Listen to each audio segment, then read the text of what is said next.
What we're worried about is that these Brazilian neo-Nazis who are going to get combat training in the Ukraine from Ukrainian Nazis are going to come back and try to start race wars here.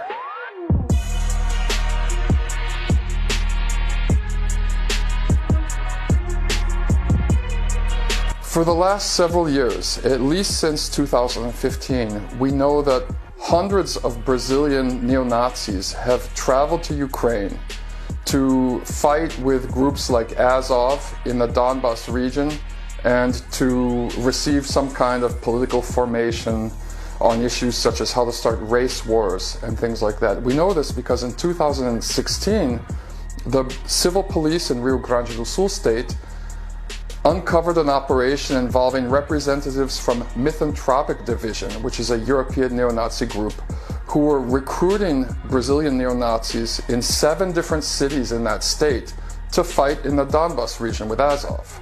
So there's this history that's been going on for a couple of years, and this was covered in even the Israeli press as well as the Brazilian national press. One of the reasons Brazilian neo-Nazis are so interested in the Ukraine is because starting in around 2012, a group of people on the far right, led by a woman named Sarah Giannini, who changed her name to Sarah Winter to honor the famous British fascist from the 1920s and 1930s, there's been this entire campaign to Ukrainize Brazil, as they call it. In other words, all of the neo-Nazi groups in Brazil are importing symbolism and the black sun and things like that from the Azov regiment. There's been this campaign among certain members of the far right, including Sarah Giannini, the former leader of Brazil Femin, who started traveling to Ukraine in around 2011, and Congressman Daniel Silveira, to Ukrainize Brazil. And what this means is to start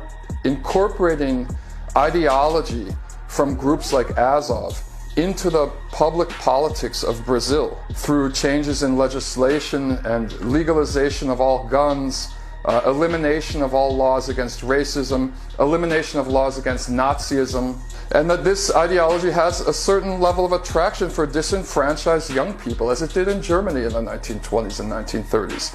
It's easy for elites to try and scapegoat other groups of people who can be categorized as subhuman for social and economic problems caused by their own policies. The number of neo-Nazi groups in Brazil has increased by 270% since Jair Bolsonaro took power in 2019. And one of the reasons this is happening is clearly because he enables them. He himself is someone who wrote letters to neo-Nazi websites in 2002 and 2003, thanking them and saying things like, "You guys are the reason I'm in politics."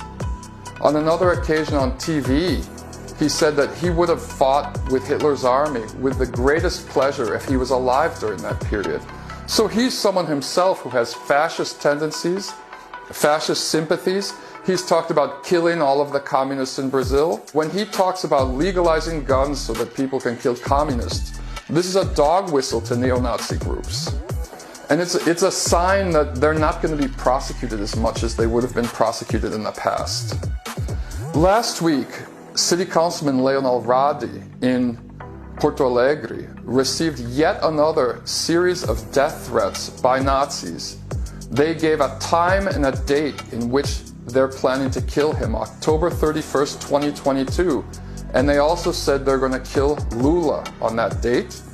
And they included with the threats a video of a black Brazilian woman being lynched. We know they're threatening all of the black women city councilors who've just been elected in the last municipal elections. Most of these new black women city councilors, in some cases, are the first time in the history of their city, like in Curitiba, that they've ever elected a black woman city councilor. They've been receiving death threats from Nazis since before they even took office. And so what we're worried about is that these Brazilian neo-Nazis who are going to get combat training in the Ukraine from Ukrainian Nazis are going to come back and try to start race wars here.